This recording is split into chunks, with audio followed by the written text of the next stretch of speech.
নমস্কার বন্ধুগণ, আমি গ্রাম বাংলা চাষি ভাই মথুরির মধু দাস। আমি আমার পুকুর ধারে গেছিলাম, দেখি না পুকুর ধারে আগের দিন ঝড় হয়েছিল, বৃষ্টি হয়েছিল, অনেক পাতা পড়েছে। দেখি পুকুরে অনেক মাছ ভেসেছে।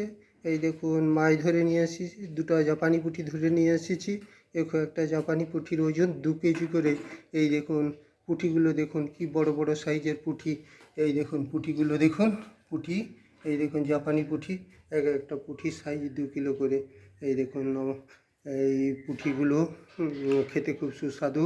এই পুঁটি মাছগুলো আমরা যে খাসি মাংস খাই, এই খাসি মাংসের থেকে আরও খেতে খুব সুন্দর সুস্বাদু।